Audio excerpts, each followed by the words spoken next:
Hello, our objective is to analyze how the number of transistors per microprocessor is related to the historical cost of computer memory and storage since the initial inception of Moore's law.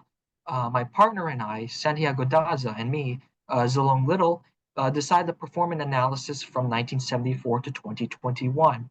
With our motivation, we were motivated to really test exactly what the extent of Moore's law is.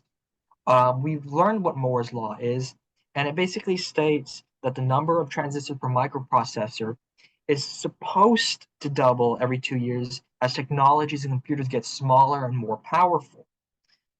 We predicted that Moore predicted that this trend would reoccur and continue to be relevant, but there's also some controversy regarding this statement. Modern societies run on microprocessors, and microprocessors run on billions of tiny transistors. There's lots of examples of this phenomenon. The Apple M2 Ultra microprocessor chip contains over 134 billion transistors, and MOSFETs, metal oxide semiconductor field effect transistors, have also ballooned in capacity. So we decided to test four different memories against um, the historical cost as the y variable, and our independent variable being x, which is being the number of transistors per microprocessor uh, for CPU, disk, solid state, and flash memory.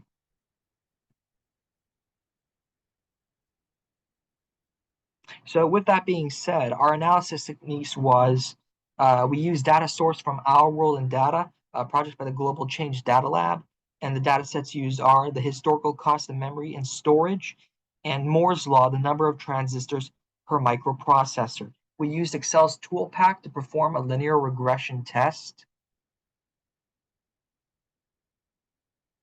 And and due to the nature of the data sets, we realized that some data had to be omitted in order to accommodate the data sets because of the large range of values, and this was a limitation of our study. We had to convert the data to a logarithmic scale. Um, and now I'll pass it on to Mr. Daza. Ready. So,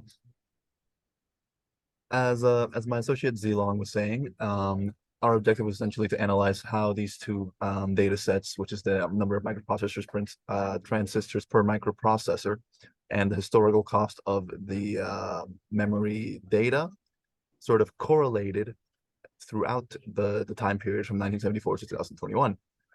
So we started off with 4 separate analysis questions, with the first one being, are we able to actually establish a historical and strong negative correlation between the memory cost and the number of transistors per microprocessor? For this analysis, we used the cost of CPU memory specifically because it is the oldest kind of memory that we have in the data set dating back from all the way to 1974. And we were able to establish a strong and negative correlation through analysis with an R-score of negative 0.98, as you can see over in figure 1. For our second analysis question, we asked ourselves, is there a stronger correlation between the cost of CPU or disk memory within the given time period, those two being the oldest kinds of memory devices analyzed? And we found that the correlation is about equal between these two oldest technologies, with the CPU correlation coming out to about negative 0.98 again, and the disk memory correlation coming out with an R-score of negative 0.976. So extremely similar, extremely close between the two types of memories actually being quite independent, quite different. We found this conclusion somewhat surprising because disk memory does not actually utilize microprocessors extensively. MOSFETs or flip-flops extensively in its design, rather using an optical disk to store and retrieve data. But we believe that due to parallel advances in technology, the correlation between the two of them actually stayed fairly consistent throughout the ages. For our third analysis question, we were wondering, is there a stronger correlation between the older memory technologies, being CPU or disk memory, or newer technologies, SSD/flash memory? essentially trying to answer the question of, okay, is this correlation a thing of the past, or is it still continuing on as new technologies are developed? And we found that the correlation between the older and newer technologies are actually also about equal, with the older technologies combined coming out to an R-score of negative 0.972, so you can see over in figure 3, and the newer technologies come out with an R-score of negative 0.946, as we can see over in figure 6.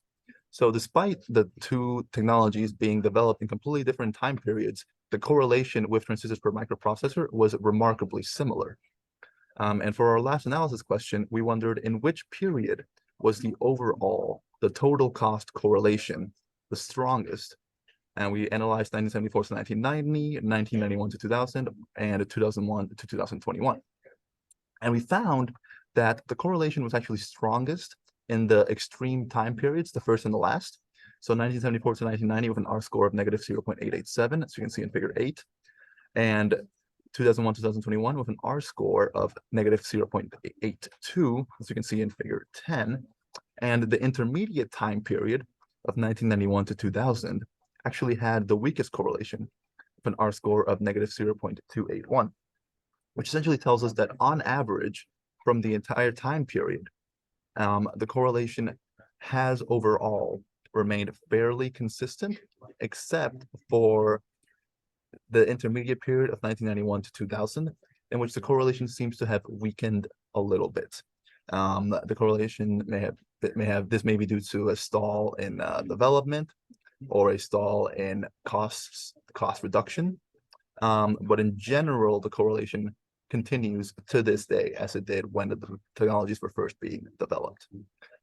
So with those analysis questions answered, we are able to conclude that there has been a significant and sometimes surprising correlation between the Moore's law and the price of these different memory technologies from the time period of 1974 to 2021, and it's remained surprisingly consistent between different kinds of memory devices, different kinds of memory technologies, and throughout the different time periods, it's also remained shockingly consistent.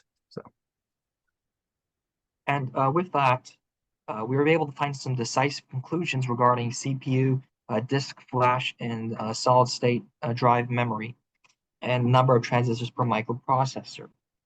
If the study were to be repeated in the future, obviously there should be additional intervals of time tested, especially those of more recent times. We understand from our conclusions that Moore's law continues to be relevant and that um, this relationship is very important and should be continued to be studied in the future. Thank you.